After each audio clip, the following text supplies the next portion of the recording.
3 years ago, she was taken from her village. Not because she had done anything wrong, not because she had chosen this path, but because empires do not ask for consent. They absorb.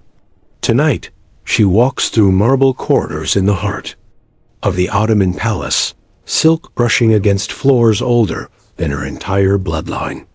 She has been trained for this moment, trained how to speak, how to pour tea, how to lower her eyes without appearing weak. And yet none of that will matter, because her future will not be decided by intelligence, or loyalty, or effort. It will be decided by biology, and biology is a ruthless judge. Most people believe they already know what happened to women like her. They imagine cruelty in its most theatrical form, drowning in the Bosphorus, secret executions, bodies erased in the night. But that story, as dramatic as it sounds, misses the truth. The Ottoman Empire did not waste women. It sorted them. And what happened to concubines who failed to produce heirs reveals something far more unsettling than violence. It reveals how power behaves when it is calm, organized, and rational. To understand what that means, we have to understand what the imperial harem actually was. Not the fantasy, the machine. In the 16th century, inside Topkapi Palace in Constantinople, over 400 women lived behind guarded gates.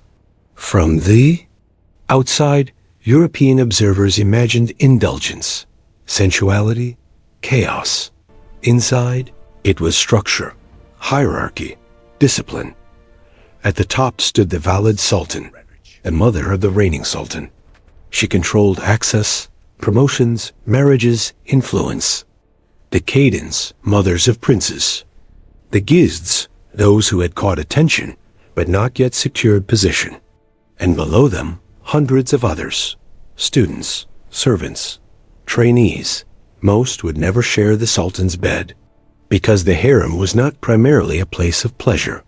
It was a political institution, a training academy, a distribution center for influence. Girls brought into the palace were educated in Ottoman Turkish, Persian, Arabic. They studied music, etiquette, literature, diplomacy. They learned how to manage households that mirrored miniature governments. Why educate so many women if only a handful would bear princes? Because the empire needed governors. It needed pashas. It needed loyal households in distant provinces. And when these women were later married off, they carried palace culture with them. They became extensions of the court, stabilizers in territories far from Istanbul. But some women were trained for a narrower, more dangerous path. To bear a son. For much of Ottoman history, it was a rule. One concubine, one son. When a woman bore a male heir, her intimate relationship with the Sultan ended immediately. Not as punishment, as elevation. She became a Caden. Her stipend increased dramatically. She gained apartments, servants, status. And then she left Istanbul with her son to govern a province. Why? Because succession in the Ottoman dynasty was brutal. When a sultan died, his sons competed. All had equal claim. Only one would rule. The rest would not survive. Each prince needed his own mother fully loyal to him. Divided maternal alliances could fracture the dynasty. So the system ensured separation. It was cold, but it was efficient. And if her son won the throne, she would return to Istanbul as Valid Sultan, the most powerful woman in the empire. That was the highest victory. But what if she bore no son? This is where myth and reality part ways. There is no reliable evidence in Ottoman archival records that concubines were executed for failing to conceive. The dramatic European tales of drowning women in weighted sacks are unsupported by internal palace documentation. Instead, something quieter happened. If a woman did not conceive at all, she remained in the harem on a modest stipend. She might serve higher-ranking women, train newcomers, perform administrative duties. If she conceived, but bore only daughters, her position improved slightly. Daughters were valuable for diplomatic marriages, but daughters did not secure dynastic continuity, and without a son, she did not transform. She existed in a space of almost success, close enough to power to understand it, too far to hold it. And that is often more painful than failure. When a sultan died and his successor ascended, the new valid sultan would review the harem. Mothers of princes stayed. Senior administrators stayed. Everyone else became available for manumission. Freed, married, sent away. Imagine that moment. Years of training. Years of waiting. Years of watching rivals rise or fall. And then your name appears on a list. Not for punishment, for reassignment. You are freed from slavery, given a dowry, matched with a provincial governor, a military commander, an official who governs lands you have never seen. You leave the palace. You leave the daughter you bore. Because she remains royal property, you board a carriage, and your life changes again. This was the most common fate of concubines who failed to produce sons. They were not killed. They were deployed. Because the empire did not function on emotional reaction. It functioned on strategic allocation. A woman educated in the palace was an asset. She understood court etiquette, finance, diplomacy.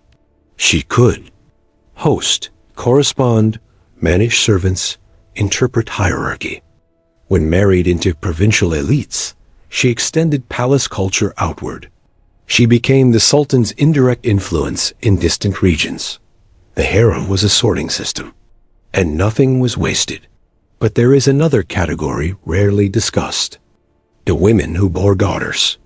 They experienced a unique psychological tension. They had proven fertility. They had borne royal blood, but not the correct kind. They were called back to the sultan's chambers because the one woman, one son rule did not apply to daughters. So they waited and hoped and calculated. Each pregnancy carried the silent arithmetic of power. If it's a boy, everything changes. If it's a girl, almost nothing changes. After multiple daughters, the message became clear.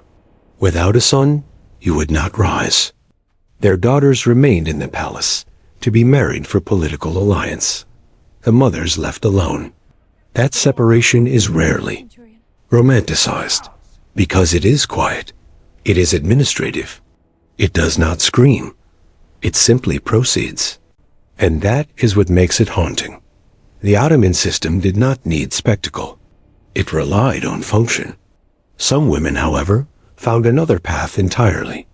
Those who demonstrated intelligence, discretion, loyalty could rise within the harem's bureaucracy. They became kalfas, senior administrators, controlled movement. Some accumulated significant wealth. They never bore sons. They never competed for succession. But they wielded authority within the institution itself. And then there were the few who reached the summit, the mothers of sultans.